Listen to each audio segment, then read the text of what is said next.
All right, so we discussed this last week, but I circled Miami and Texas A&M as a premier matchup in college football this past weekend, and it ended up being kind of a terrible football game, depending on how you like your brand of football. It was definitely a defensive struggle from one end and some pretty garbage offense from the other end. So I really only have a couple takeaways from it. I definitely looked at the matchup beforehand a little bit more excited than I left watching the game with and kind of coming to this conversation with. Really the only thing that I have to go from it is Texas A&M's defense is legit. They got a lot of offensive issues, but at the end of the day, they are notorious for being a team that starts slow and finishes strong. They play Bama at Bama in 2 weeks. I think they upset them. That's the one thing I took away from this game this past weekend is that defense is legit. The offense, now that Max Johnson is the quarterback, is going to improve over time, and I think they hit the ground full speed when they finally play Bama, and that's in 2 weeks. They beat a ranked Miami team. Tyler Van Dyke is a pro prospect at quarterback. They shut the kid down. Was like 21 for 41. They couldn't get anything going offensively. They were a menace in special teams. As long as the defense rises like they're known to rise and the offense shows up, Bama hasn't looked good so far this year. They struggled against Texas. They've played 2 cupcakes in the other 2 games. I think A&M pulls the upset in 2 weeks. That's the one thing I took away from their game against Miami. Max Johnson, he was a transfer. He was a portal transfer from LSU, correct? Correct. He's also Okay. Brad Johnson, the ex-NFL Super Bowl winning quarterback for the Bucs. It's his son. Oh, cool. So some pedigree there. Yeah, I mean, if you would have told me a couple years ago that Bama was going to lose to a team 2 years in a row, I would tell you that's insane. It is insane. Yet Because alone, his Nick Saban's previous protege being Jimbo Fisher has been under Nick Saban before, and no one beats Nick Saban more than twice anyway. Well, Jimbo is the first Saban disciple to beat Saban. It's the first time. So there's 2 schools of thought if you're looking ahead 2 weeks to that game. School of thought number 1, Saban is a good enough coach that he doesn't let Jimbo get him twice. Or 2, Jimbo now knows the recipe to beat a Saban-led Bama team. Yeah. Which one do you subscribe to? I'm going to lean towards Jimbo upsetting 2 years in a row. Yeah, and you're all right. Bama has not looked that great, especially with that Texas matchup where That defense was all over him. Yeah, and it seems to me that if Quinn Ewers was still in that game, Bama would have lost. exactly. Yeah. But Bryce Young, though, you have to remember Bryce Young caused that win with that Heisman moment. I would say final drive that led to the final blow to win the game, though. I don't like being this guy, but yes, Bryce Young had his Heisman moment. That drive at the end was magnificent. But let's not take away from the fact that the refs immensely helped out Alabama in that game. That in the end zone play where it should have been not only a safety, but it should have been not a penalty on Texas for starters. It should have been a penalty on Bama and then also a safety. Right. So I don't know. We're splitting hairs when it comes to situations like that, but Bama hasn't impressed me this year. It's the reason they went from number 1 and they got jumped already.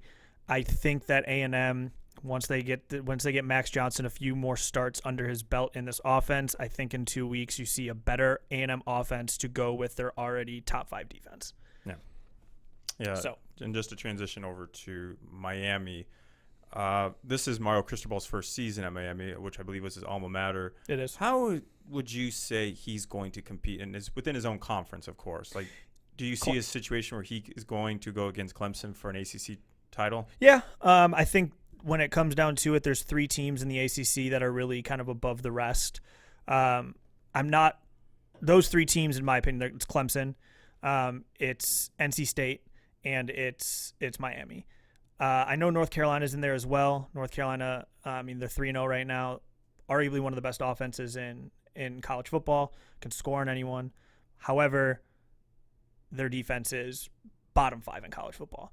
And I just don't think that the offense is going to be able to week in and week out put up as much points as the defense is going to let up, especially to premier opponents. I mean, they gave up 66 points to Appalachian State, for Christ's sakes.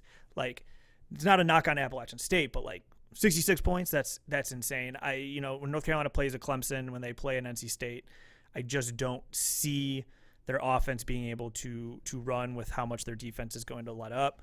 I think Miami is in line to contend for an ACC championship, and they're going to do so with either Clemson or NC State. Mm-hmm. Yeah, it's going to be an interesting one, the ACC, because usually it's always been Clemson over everybody, but Clemson has some little bit of challenges. Well, DJU is not that guy. Yes, you're not that guy. He ain't that. You're not that guy, pal. Yeah, to kind of transition more into the college football, we'll talk about the Big Ten a little bit. And the biggest matchup, I wouldn't say the biggest, but a big matchup that we're going to see this week is Wisconsin, I believe, at Ohio State. So Brian and I are just kind of go through a little quick preview of what to expect. Just from what I'm looking at, Wisconsin, historically a top defense, but not so much this year versus previous years. But OSU, arguably best offense this year. C.J. Stroud, Heisman leader with 10 TDs to no interceptions. Travion Henderson averages about 6.8 yards per carry, which is actually a little bit better than Braylon Allen, who's Wisconsin's potentially Jonathan Taylor 2.0. But you can't sell him short because that dude has 5 TDs as well. But the one person who has made me the most frustrated within Wisconsin's offense is Graham Mertz, 4-star prospect out of Kansas City. Actually friends with Patrick Mahomes. I think they're neighbors, or at least in the same area. He has just continued to be molded into the Wisconsin quarterback prototype, which is efficient, but you don't rely on his game to get you the dub. But I can't sell him out short because looking statistically, he's top 5 in QBR in terms of college quarterbacks, which surprised me. But that's because they don't rely on him to make the big plays and just to kind of get the job done. But if it comes to high pressure situation, I just don't see him doing much. Graham Mertz isn't. We just said DJU's not that guy. Graham Mertz had that first start in his first season where he threw 6 touchdown passes, and everyone was ready to crown him a Heisman contender and stuff like that. He has just simply not been good since then. He's been serviceable at times, but I don't think there's ever been a moment since that first game where you're like, I'm confident with Graham Mertz as my quarterback. Wisconsin does have the 7th-ranked defense in terms of points allowed per game so far this season through 3 games. Yes, they have a loss to Washington State, which is there's no two ways about it. It's a bad loss, but it's still a same old Wisconsin team. I did find a fun fact when I was doing a little bit of research for this game. Wisconsin has the 7th-ranked defense nationally right now, but the 5th-ranked defense in the Big Ten. That's how good the Big Ten has been defensively. So Ohio State, number 1 offense in terms of yards per game so far through 3 games. Sure, they've played nobody except Notre Dame, which kind of turned out to be nobody. But Ohio State's not going to just run all over Wisconsin in this game. Yes, Notre Dame gave them a test for 3 quarters until Ohio State kind of just imposed their will offensively. But if Notre Dame had a competent offense, that game is different. I think that this is an Ohio State game to win, but I don't know if the 18-point line that's currently listed in Vegas is. I don't know if Ohio State's covering that. I think Wisconsin keeps it in the number, but I think Ohio State wins the game. Yeah, I think Ohio State does win the game. The only thing that kind of gives me hope is that in terms of their defense, I haven't really seen much in terms of stopping the run game. And that's what Wisconsin is notoriously known for. Yeah. So that's the only hope I have. But you're right. This is going to be the same narrative as every year. Ohio State's just going to come on top. Yeah, and their wide receivers are going to have a field day. I mean, that's just what they do. Marvin Harrison Jr. Marvin Harrison Jr. is a stud. Jackson Smith and Jigba is a stud. They're loaded. C.J. Stroud is likely the Heisman frontrunner so far this year. It's early, but I think a lot of people had him as the Heisman frontrunner to begin the season to begin with, and there's been nothing that's happened so far to say otherwise. It is in the shoe, and it is in prime time. That is not an easy place to play.